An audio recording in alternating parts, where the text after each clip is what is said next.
Hi friends, this is Geography Girl Jamie with Around the World in Homeschool Days. Today I wanted to share with you a book that you can use to teach your kids a little bit more about Chinese New Year.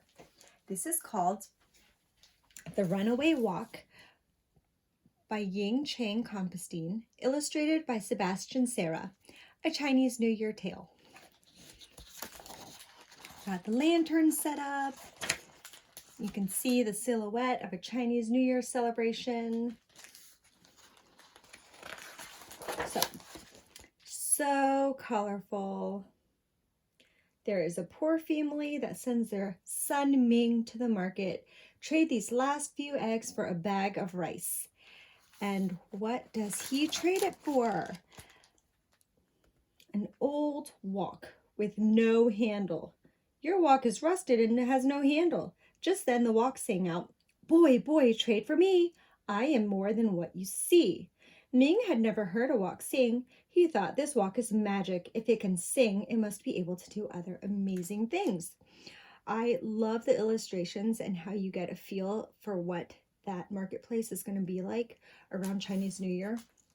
So busy selling all these things in preparation, the lanterns, the fish, and of course vegetables, chicken. So Ming's mother wasn't happy. And the wok sings, "Mother, make me shine so bright, and you shall have food to share tonight." And to their surprise, it rolls off the table and out the door. "Where are you going?" "Skippy hoppity ho, to the rich man's wife I go." So the rich man's wife, look at all this yummy food. She fills this wok and fills it and fills it and fills it and fills it and fills it with all their Chinese New Year food. And then the wok brings it back to the poor man's family. It leaves. And as I'm reading this fairy tale, I just had this feeling, I know this fairy tale. This is a different country's fairy tale. I've read it. And I will reveal that at the end. So then he goes off and the wok goes off and gets filled with toys and the firecrackers that are needed for the celebration. And then the wok goes off and gets filled with money.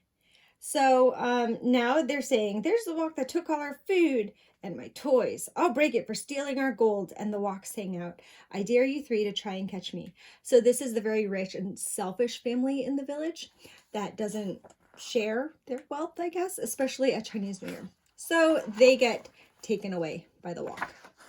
And by the end, I had figured this out in my mind, but it actually says right here. After reading the traditional Danish folktale, The Talking Pot, I decided to write a story about the Chinese wok, a symbol of sharing. The rest of the author's note is explaining the Chinese New Year is also called the Spring Festival. It's 15 days. It emphasizes sharing. There are dragon dance troops, firecrackers, parades. Food is very important. We've got fish and chicken stand for abundance. Dumplings and steamed buns represent togetherness. Crab and shrimp symbolize prosperity. So you could go back through the book and find all these foods. There's even more. And the most significant dish for children is the festive stir-fried rice cooked in a wok.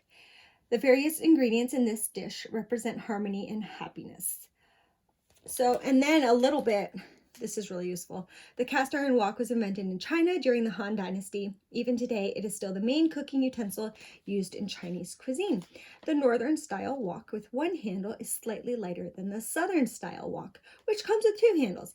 And I had no idea that there were different types of woks that were regional like that. And then festive stir-fried rice. I just love a book that provides a good recipe at the end. So you don't have to go hunting for one. It's right there, and you can just make that folktale or whatever it is stick in the kid's mind even more by doing a recipe. So I really like this one. You can be sure that we will be making fried rice in our wok for Chinese New Year. This is called The Runaway Wok by Ying, Chang, Compestine. So if you enjoyed that peek inside, please give me a thumbs up and subscribe to keep these videos coming. Thank you for watching today.